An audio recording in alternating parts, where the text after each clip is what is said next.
lets me know what I need to work on. Not having something should not be an unmotivating factor or something that dissuades you. It just lets you know what you need to work on. But you wouldn't know what you need to work on unless you attempt it. So there's a lot of muscle groups that I need to start bringing up in order to achieve certain poses. That's what calisthenics is about. Do you think it's an art form? Is calisthenics an art form? Calisthenics is the most primal art form there is, because before paintbrushes, before instruments, people just had their bodies. They were moving, they were celebrating, right? Everything was a tribal celebration.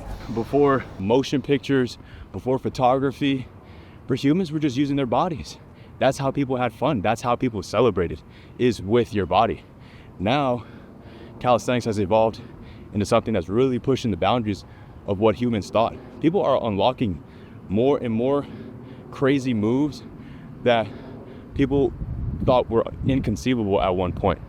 A lot of people thought that hitting a double backflip was impossible from standing. Now there are people all over the world. Go on Instagram, YouTube, find anybody who's doing double backflip from standing. People are doing double backflips, tuck, 2 rotations, hitting the ground, sticking it, standing up. People are starting to hit Maltese planche. Like, we're struggling just to hit planche, you know, when we're beginning, we're struggling just to hit a planche, right, or straddle planche.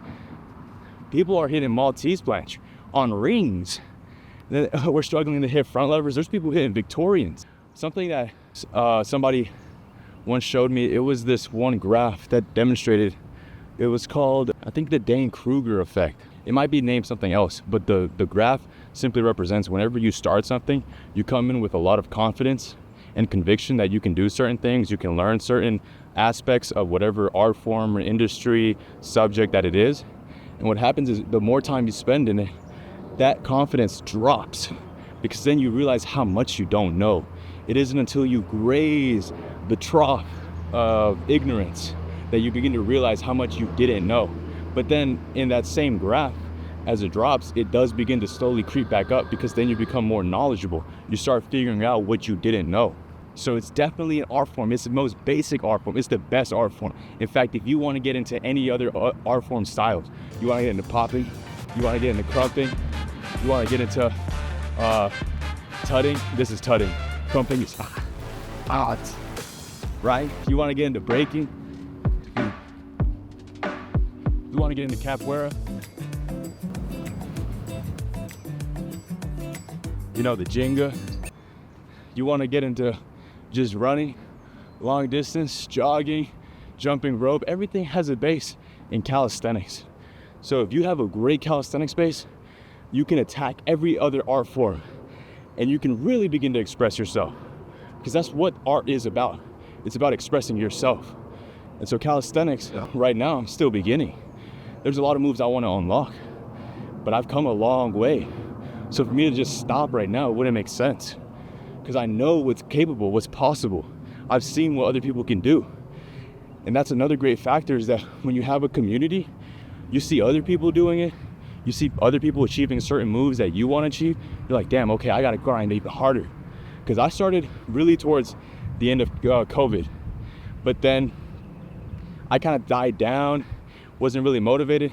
But what ended up happening was, like, maybe a year and a half ago, you know, Izera, J-Mac, David, more people started getting interested, and I'm like, yeah, let me get back into calisthenics.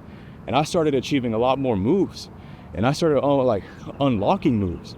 And that's the cool aspect of it too, is that you can kind of look at each move as like a character, and you start adding that to your repertoire, your strength level, your moves. You know, if you're playing like CSGO, or if you're playing Skyrim, you have like all these moves that you can unlock. To me, calisthenics is like the same thing. You can unlock certain moves, but you gotta put in work. You don't just play the video game and you get everything, unless you're a hacker. So unless you're taking steroids, I don't even know if you can use steroids to like unlock things in calisthenics, right? I don't know. Like, I don't know if that would work.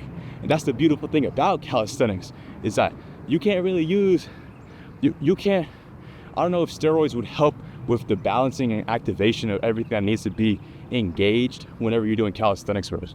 Whereas if you're just doing bicep curls or press or squats and you take the juice, like, yeah, those moves will get stronger. But there's certain moves I feel like in calisthenics, you can't even take steroids for. And that's the great thing about calisthenics too, is that people are becoming more siloed at the gym because they go with their headphones or their earbuds and they just do their workout. You know, everyone's kind of just like eyeing each other from the side eye. Whereas in calisthenics, everyone's talking, everyone's working together, everyone's trying to support each other. That's the beautiful thing about calisthenics. And that's part of the art form, is the socialization aspect of sharing what you've done, sharing what you've been working on, sharing your canvas to other people.